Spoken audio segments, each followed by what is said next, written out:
Hi viewers, welcome to our channel. ప్రస్తుతం మనతో పాటు దామో బాలాజీ గారు సీనియర్ జర్నలిస్ట్ ఉన్నారు. వారితో ఒకసారి మాట్లాడు. సార్ నమస్కారం. నమస్తే. సార్, ఆంధ్రప్రదేశ్లో జీబీఎస్ అనే వైరస్ కలకలం సృష్టిస్తుంది సార్. ఇప్పటికే 17 కేసులు 6 జిల్లాల్లో కూడా నమోదయ్యాయని చెప్తున్నారు. అసలు ఏంటి జీబీఎస్ వైరస్? ఇది ఎక్కడి నుంచి వచ్చింది? ఎలా వ్యాప్తి చెందుతుంది? దీనివల్ల ఎటువంటి ప్రమాదాలు ఉన్నాయి? జీబీఎస్ అంటే గులియన్ బార్ సిండ్రోమ్.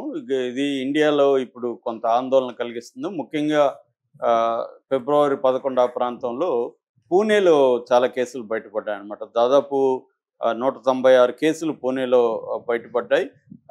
అందులో 7 మంది చనిపోయారు. అట్లాగే ముంబైలో కూడా కొంత బయటపడ్డాయి కేసులు. అంటే మహారాష్ట్రలో ముందుగా జీబీఎస్ అనేది వచ్చింది. జనరల్గా ఇది కొత్త వ్యాధి కాదు. జీబీఎస్ అనేది అంటే లక్షకి ఒకరిద్దరికి వస్తూ ఉంటుంది ఇప్పటి నుంచో. కానీ ఈసారి కొంత ఎక్కువ కేసులు బయటకు వస్తున్నాయి. దాని తర్వాత తెలంగాణలో బయటపడింది. తెలంగాణలో ఒకరు చనిపోయారు కూడా ఆల్రెడీ. ఇప్పుడు ఆంధ్రప్రదేశ్లో నిన్నటి నుంచి ఆందోళన కలిగించే విషయం ఏమిటంటే 3 జిల్లాల్లో ఇంకొక 3 జిల్లాల్లో పరిమితంగా ఉంది. మొత్తం 6 జిల్లాల్లో 17 కేసులు బయటపడినాయి. ఇందులో గుంటూరులో 5 కేసులు, విశాఖలో 5 కేసులు, కాకినాడలో 4 కేసులు, మిగతా జిల్లాల్లో మిగతా కేసులు బయటపడ్డాయి. ఓవరాల్గా 17 కేసులు ఇప్పటి వరకు బయటపడ్డాయి. అడ్మిట్ అయ్యారని చెప్తున్నారు. సో దీనివల్ల ఒక ఆందోళన వస్తుంది. అసలు ఈ గులియన్ బార్ సిండ్రోమ్ జీబీఎస్ అంటే ఏంటి, దాని సిమ్టమ్స్ ఏంటి, దాని కాజెస్ ఏంటి, దాని ట్రీట్మెంట్ ఏంటి, దానికి తీసుకోవాల్సిన జాగ్రత్తలు ఏంటి, ఇవి మనం డిస్కస్ చేద్దాం. మామూలుగా దీన్ని న్యూరాలజికల్ డిజార్డర్ అంటారు. అంటే మన బాడీలో ఇమ్యూన్ సిస్టము ప్రొటెక్ట్ చేస్తూ ఉంటుంది. ఇమ్యూన్ సిస్టమే ఒక్కొక్కసారి మన బాడీ మీద అటాక్ చేస్తుంది. ఇది బేసిక్గా కారణం అనమాట. అంటే పెరిఫెరల్ నర్వ్స్ మీద ఇమ్యూన్ సిస్టమ్ అనేది అటాక్ చేస్తుంది. అటాక్ చేయడం వల్ల మన నర్వ్స్ ఇవన్నీ ఎఫెక్ట్ అవ్వడం వల్ల ముఖ్యంగా న్యూరాలజికల్ డిజార్డర్స్ అనేవి ప్రధానంగా ఈ జబ్బు లక్షణాలు అన్నమాట. ఈ జబ్బు యొక్క లక్షణాలు ఏంటంటే, మొదట ఇనిషియల్ సిమ్టమ్స్ ఏంటంటే వాకింగ్ సరిగా చేయలేకపోవడం, మెట్లు ఎక్కలేకపోవడం, అలాంటివి. కింద కాళ్ళు దగ్గర చిన్న పిన్నుతో కూర్చున్నట్లుగా నొప్పి రావడం, అక్కడి నుంచి మెల్లమెల్లగా బాడీ అప్పర్ పార్ట్స్కి రాకడం, తర్వాత రిఫ్లెక్సెస్ అంటారు. అంటే మనం కదలికలు వేగం తగ్గిపోవడం, మన కదలికల స్పీడ్ తగ్గిపోవడం, మజిల్ పెయిన్స్ రావడం, అవి వస్తాయి. నెక్స్ట్ స్టేజ్ సిమ్టమ్స్ ఏమో ఇంకా సివియర్ పెయిన్ వచ్చేస్తుంది. అసలు నడవలేము, మెట్లెక్కలేము, మాట్లాడలేము, నవ్వలేము, మింగలేము, ఇవన్నీ ఎఫెక్ట్ వస్తుంది. దాని తర్వాత ఇంకా నెక్స్ట్ సీరియస్ స్టేజ్ పెరాలసిస్ కూడా వచ్చే అవకాశం ఉంది.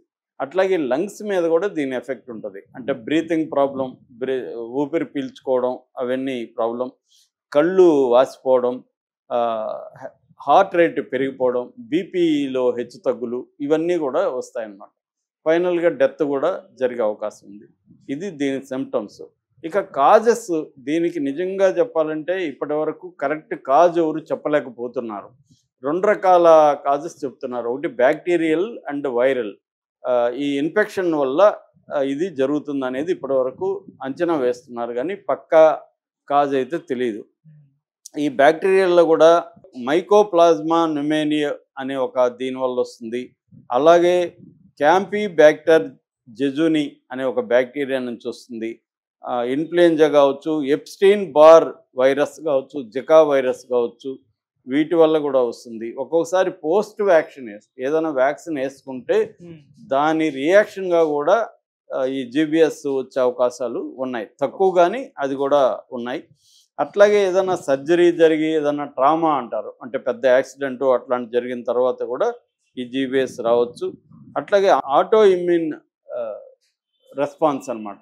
ఆటో ఇమ్యూన్ డిసీజ్ అంటారు. అంటే మన ఇమ్యూన్ సిస్టమే మన బాడీ మీద అటాక్ చేయడానికి. ఇటువంటి దానికి ఈ కారణాలు ఇవన్నమాట. దీనికి ట్రీట్మెంట్ ఏముంది అనుకున్నప్పుడు, ట్రీట్మెంట్ బేసిక్గా ప్లాస్మా పెరోసిస్ అంటారు. అంటే ప్లాస్మా ఎక్స్చేంజ్ అనమాట. అంటే మన బ్లడ్లో యాంటీబాడీస్ని రిమూవ్ చేసి కొత్త దీన్ని మనకి పెడతారు. అట్లాగే ఇంట్రావీనస్ ఇమ్యూనోగ్లోబిన్ ఇమ్యూన్ సిస్టమ్ అంటారు, ఐవిఐజి అంటారు. ఈ యాంటీబాడీస్ని డోనర్స్ నుంచి తీసుకొని మనకి ఎక్కిస్తారనమాట వీళ్ళు. అట్లాగే పెయిన్ మేనేజ్మెంట్, ఎక్కువ పెయిన్ ఉన్నప్పుడు యాంటీ పెయిన్ కిల్లర్స్ కానీ లేకపోతే యాంటీ ఇన్ఫ్లమేటరీ డ్రగ్స్ కానీ తీసుకోవడం అనేది ఇవ్వడం అనేది జరుగుతుంది పేషెంట్లకి. అట్లాగే ఫిజికల్ థెరపీ చాలా ఇంపార్టెంట్. ఎందుకంటే ఇది న్యూరాలజికల్ డిసీజ్ కాబట్టి మనకి బ్రెయిన్ స్ట్రోక్ వచ్చినప్పుడు కూడా సిమిలర్గా ఇలాంటివి బ్రెయిన్లో క్లాట్ వచ్చినప్పుడు ఇవన్నీ జరుగుతాయి కాబట్టి ఫిజికల్ థెరపీ అనేది ఇంపార్టెంట్. అంటే ఫిజికల్ ఎక్సర్సైజెస్ చేయడం, మళ్ళీ బాడీని మజిల్స్ని స్ట్రెంగ్తన్ చేయడం, ఇటువంటి ఫిజికల్ థెరపీ అవసరం అవుతుంది. మరీ సీరియస్గా ఉన్నప్పుడు వెంటిలేటర్లో బ్రీతింగ్ ప్రాబ్లం వచ్చేసినప్పుడు వెంటిలేటర్ సపోర్టు అవసరం అన్నమాట. అంటే బేసిక్గా supportive care and symptomatic treatment అంటారు. సపోర్టివ్ కేర్, సిమ్టమేటిక్ ట్రీట్మెంట్ అనేది ప్రధానం తప్ప దీనికి ఇంకా వేరే ఏమీ లేదు. ఎందుకంటే ఆ వైరస్లకి యాంటీవైరల్ ట్రీట్మెంట్ అనేది ఏమీ లేదన్నమాట. అట్లాగే ప్రివెన్షన్కి ఏం చేయాలి? ప్రివెన్షన్కి ఏంటంటే ఒకటి హైజీన్. ఇది ఎక్కువ ఫుడ్ అండ్ వాటర్ ద్వారా వస్తున్నాయి కాబట్టి ఫుడ్ని బాగా ఉడికించి తినడం, ఎగ్స్ ఇలాంటివి తిన్నప్పుడు, చికెన్ మటన్ తిన్నప్పుడు బాగా ఉడికించి తినడం, కొద్దిగా హాఫ్ బాయిల్డ్ కాకుండా. సో అన్నీ కూడా శుభ్రంగా ఉడికించి క్లీన్ చేసి తినాలి. వండుకునేటప్పుడు కూడా కాయగూరలని కొద్దిగా లైట్గా ఉప్పేసి నీట్గా కడుక్కొని వండుకోవాలి. ఇలాంటి హైజీన్ చేయాలి. అట్లాగే మనం ఎక్కడన్నా తాకినా ఏమన్నా చేసినా క్లీన్ చేసుకోవాలి చేతులు అవి. దాని తర్వాత వ్యాక్సినేషన్ వేసుకునేటప్పుడు కూడా మనం జాగ్రత్తగా ఉండాలని చెప్తున్నారు. ఈ వ్యాక్సినేషన్ రియాక్షన్ ఏమన్నా ఉంటుందా అని చూసుకోవాలి. అట్లాగే ఇన్ఫెక్షన్ వస్తున్నాయి కాబట్టి ఆల్రెడీ ఎవరికైనా ఈ లక్షణాలు ఉంటే వాళ్ళ దూరంగా ఉండడం మంచిదన్నమాట. వాళ్ళ నుంచి మనకి సోకే అవకాశం ఉంటుంది. సో కొన్నిసార్లు మాస్క్ వేసుకోవడం కూడా, పబ్లిక్ ప్లేస్లోకి వెళ్ళినప్పుడు మాస్కులు వాడడం కూడా చేయాలి. సో ఇది బేసిక్గా అనమాట. అంటే దీనికి భయపడిపోయి ప్యానిక్ అవ్వాల్సిన అవసరం లేదు, కానీ జాగ్రత్తలు అయితే తీసుకోవాలి. ముఖ్యంగా ఈ కేసులు ఎక్కడెక్కడ వచ్చాయో అక్కడంతా కూడా జాగ్రత్తలు తీసుకోవాల్సిన అవసరం ఉంది. గవర్నమెంట్ కూడా దీనికి సంబంధించి హెచ్చరికలు చేస్తుంది. ఆంధ్రప్రదేశ్ హెల్త్ డిపార్ట్మెంట్ కూడా రంగంలో దిగింది.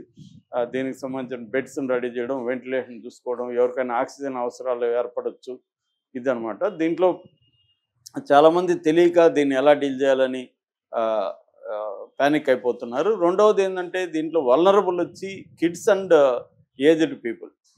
ఏ వైరస్లు వచ్చినా ఈ రెండు గ్రూపులకే ఎక్కువ ప్రధానంగా అటాక్ జరుగుతుంది. ముఖ్యంగా ఏజ్డ్ పీపుల్కి, ఇది 50+ పీపుల్కి ఆల్రెడీ డయాబెటీస్ కానీ లేకపోతే ఇంకేమన్నా జబ్బులు, బీపీ కానీ ఇలాంటి జబ్బులు ఉన్న వాళ్ళు ఆల్రెడీ బాడీ వీక్గా ఉంటుంది, వాళ్ళకి ఇమ్యూన్ సిస్టమ్ వీక్గా ఉంటుంది కాబట్టి వాళ్ళకి ఎక్కువగా ఇది సోకే అవకాశం ఉంది.